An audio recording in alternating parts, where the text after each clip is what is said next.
Hanya kerana dapat turun sikit 24 ke 19 ke 24 ke 16%, Malaysia kena beli produk Amerika 1 trilion ringgit. Kadang tu aku kesian sebenarnya dengan Tengku Zafrul ni. Kan? Dia orang yang terlibat secara terus berunding dengan US nak pastikan tarif negara kita turun. Tetapi ada sebilangan besar walaupun ni masih lagi percaya dengan orang yang tak ada autoriti. Seorang manusia yang masih gagal membezakan di antara 16 dengan 19. 6 dengan 9 pun dia tertukar lagi. Bermakna kat sini dia tak dah bercek benda tu. Dia tak pastikan betul-betul 16 ke 19. Yang ni yang walaupun lagi percaya. Yang mana dia rasa orang ni lah yang terpaling faham perjanjian di antara Malaysia dengan US. Melebihi daripada orang yang berautoriti di dalam kerajaan Malaysia. Bila dia sebut poin pertama tu aku dah tergelak dah. Kan? Bila dia kata dengan apa yang terjadi ini, memang US ni akan kutip lebih banyak cukai barang Malaysia yang pergi ke sana. Memang betul lah, itulah makna reciprocal tarif yang dibuat oleh US ni. Bukan Malaysia saja yang kena. Hampir semua negara kena benda tu. Tetapi apa yang kerajaan kita kena buat? Negara kita ini adalah negara yang kecil. Dengan US adalah negara dagang terbesar kita.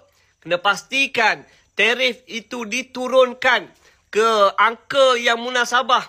Awalnya 25%, turun kepada 19%.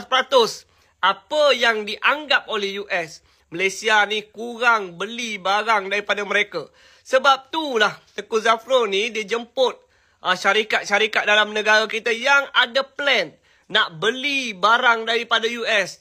Dan antara dua syarikat itu, yang pertama syarikat Petronas dan yang kedua adalah syarikat MAG. Kalau kita cek lah daripada senarai-senarai belum ini, memang MAG ni beli kapal terbang daripada Boeing sejak daripada tahun 1970 lebih lagi. Bermakna pada waktu itu dah pun beli. Ada ke tak ada tarif ni, memang Boeing lah pilihan daripada MAG. Dan yang paling penting yang kita kena faham kat sini, yang beli barang daripada US itu tak guna 1 sen pun duit negara.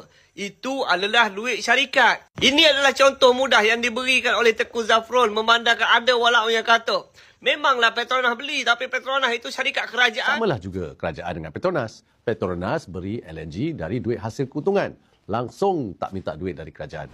Kalau kita semak belanjawan, tak ada pun peruntukan dari kerajaan untuk Petronas beli LNG.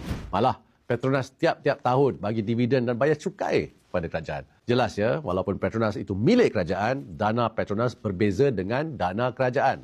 1 sen pun dana kerajaan tak digunakan untuk Petronas.